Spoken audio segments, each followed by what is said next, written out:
നമസ്കാരം, അമൃതാണ്. ജനനായകൻ കണ്ടു. ഈ ഒരു വിജയ് സിനിമയ്ക്ക് വേണ്ടുന്ന എല്ലാ എലിമെന്റ്സ് ഈ സിനിമയ്ക്കകത്തുണ്ട്. ലോജിക്കും പരിപാടികളൊന്നും നോക്കേണ്ട കാര്യമില്ല. നല്ല ഗംഭീര ഡാൻസ് ഉണ്ടാവും. ഡാൻസ് എന്ന് പറയുമ്പോൾ വെറും തട്ടിക്കൂട്ട് പരിപാടിയൊന്നുമല്ല. നല്ല പണം കൊട്ടിക്കൊണ്ടുള്ള ഒരു സോങ്ങും പിന്നെ അതിനകത്തുള്ള ഡാൻസും അത് അദ്ദേഹം നല്ല ശരിക്കും പണിയെടുത്ത് തന്നെ ചെയ്യും.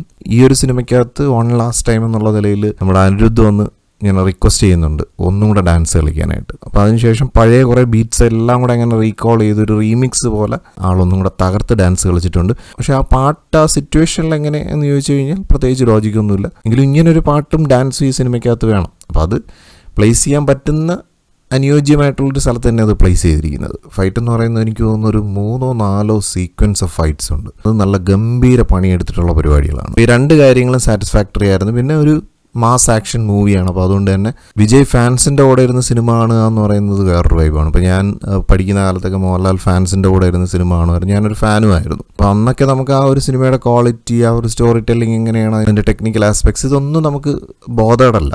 നമ്മൾ ഫാൻ ഫോളോ ചെയ്യുന്ന ആ ഒരു നായകൻ നമ്മുടെ മുന്നിൽ തിയേറ്ററിൽ ആ ബിഗ് സ്ക്രീനിൽ കാണുന്നു, അദ്ദേഹം ഡാൻസ് കളിക്കുന്നു, പാട്ടും ബഹളങ്ങളും ഒക്കെ ആയിട്ട് ആ ഒരു വൈബ് അല്ലെങ്കിൽ ആ ഒരു സന്തോഷം. അങ്ങനെ ഒരു ദളപതി ഫാനിനെ സംബന്ധിച്ചിടത്തോളം ഈ ഒരു സിനിമ 100% ഒരു ഫാനിന് വേണ്ടുന്ന 100% ഈ സിനിമ ഡെലിവർ ചെയ്തിട്ടുണ്ട്. പിന്നെ ഈ സിനിമയ്ക്കകത്ത് കുറച്ച് ഇമോഷൻസ് ഒക്കെ നന്നായിട്ട് വർക്കായണക്ക് എനിക്ക് തോന്നി. വർക്കായ ഇൻ ദി സെൻസ് അത് ആ മമിത ബൈജു എന്ന് പറയുന്ന ആക്ട്രസിൻ്റെ ഒരു സ്കില്ലും കൂടെയാണ്. അത് ഞാൻ എടുത്തു പറയാൻ കാരണം ഇതിനകത്ത് പൂജ ഹെഗ്ഡെ എന്ന് പറഞ്ഞൊരു ആക്ട്രസ് ഉണ്ട്. ആ പുള്ളിക്കാരത്തിയായിട്ട് കമ്പയർ ചെയ്യുമ്പോഴത്തേക്ക് പുള്ളിക്കാരത്തിയുണ്ട്, പിന്നെ പ്രിയാമണിയുണ്ട്, അങ്ങനെ നീണ്ടൊരു താരനിര തന്നെ ഉണ്ട് ഇതിനകത്ത്. ബോബി ഡിയോള് വില്ലനായിട്ട്, അതുപോലെ ഗൗതം വാസുദേവ് മേനോൻ, പ്രകാശ് രാജ്, നരയൻ.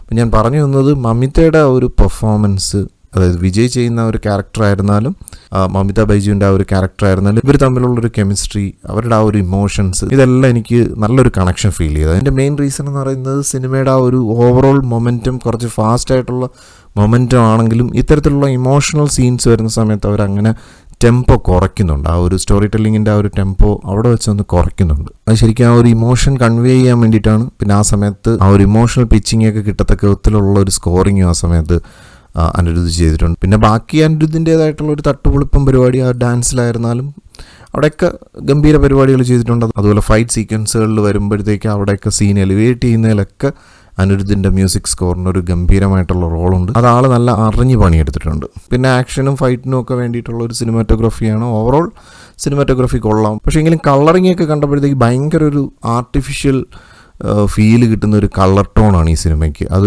ഒരു റീസൺ എനിക്ക് തോന്നുന്നു ഇതിനകത്ത് ഇതിൻ്റെ ഇൻ്റർവെല്ലിൽ കഴിഞ്ഞിട്ടുള്ള പാർട്ടിൽ കുറച്ച് CG ഉണ്ട്, ഗ്രാഫിക്സും പരിപാടികളൊക്കെ ഉണ്ട്. അത് കുറച്ച് ഓവറായിട്ട് എനിക്ക് തോന്നിയെങ്കിലും മോശമൊന്നുമല്ല. ആ ഒരു CG വർക്കുകളൊക്കെ നല്ല അടിപൊളിയായിട്ടുണ്ട്.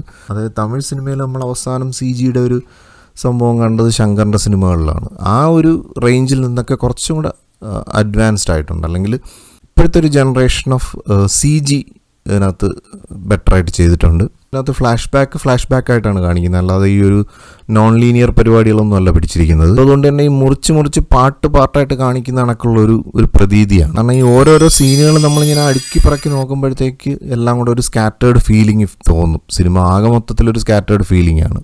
എങ്കിലും ഓരോരോ സീൻ ബൈ സീൻ ഡിവൈഡ് ചെയ്ത് നോക്കുമ്പോഴത്തേക്ക് ഓരോ സീന് നല്ല പെർഫെക്റ്റ് ആയിട്ട് ഡയറക്ടർ അത് എടുത്തു വെച്ചിട്ടുണ്ട്. ഒരു പക്ഷേ ഒരു റൈറ്റിംഗ് ആൻഡ് ഡയറക്ഷൻ്റെ ആ ഒരു സിങ്ക് കൊണ്ടാണ് ഇത് ഒരാളാണ് ചെയ്തിരിക്കുന്നത്. ഞാൻ ആദ്യം പറഞ്ഞ പോലെ ഗംഭീരമായിട്ടുള്ളൊരു കാസ്റ്റാണ്. ഒരുപാട് കഥാപാത്രങ്ങൾ ഇങ്ങനെ വന്നു പോകുന്നുണ്ട്. പിന്നെ ഈ സിനിമയ്ക്കകത്ത് കുറച്ച് പൊളിറ്റിക്സും ഡിസ്കസ് ചെയ്യുന്നുണ്ട്. അപ്പോൾ അതുകൊണ്ടായിരിക്കാം അന്ന് ഈ സിനിമ ഇറക്കാൻ അവർ സമ്മതിക്കായിരുന്നു സെൻസർ ബോർഡ്. അതായത് വിജയുടെ ഒരു പൊളിറ്റിക്കൽ കരിയറിനെ ഒന്ന് ലിഫ്റ്റ് ചെയ്യുന്ന രീതിയിൽ പല ഷോട്ട്സും ഉണ്ട്. പ്രത്യേകിച്ച് ഇതിൻ്റെ ടൈറ്റിൽ കാർഡ് എഴുതി കാണിക്കുന്നത് അടിപൊളിയാണ്.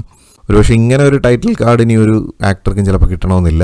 എല്ലാം കൂടെ നോക്കുമ്പോഴത്തേക്ക് ഒന്ന് പ്രിസൈസായിട്ട് കട്ട് ചെയ്ത് ആ ഡ്യൂറേഷനും കൂടെ ഒന്ന് കുറച്ചിരുന്നുവെങ്കിൽ, അതുപോലെ ആ സീൻ ബൈ സീനായിട്ടുള്ള കണക്റ്റ് ഒന്നുകൂടി ഒന്ന് എൻഹാൻസും കൂടെ ചെയ്തിരുന്നുവെങ്കിൽ ഇപ്പം നമ്മൾ എത്രത്തോളം ആസ്വദിച്ചു അതിനേക്കാൾ നല്ല ആസ്വദിച്ച് കാണത്തക്ക ഒരു സിനിമയായിരുന്നു. എന്നിലെ പ്രേക്ഷകന് ഒരു 100% വർത്ത് വാച്ച് ആയിരുന്നു. അതുകൊണ്ട് തന്നെ ഞാൻ ഔട്ട് ഓഫ് 10 9 റേറ്റ് ചെയ്യുന്നു.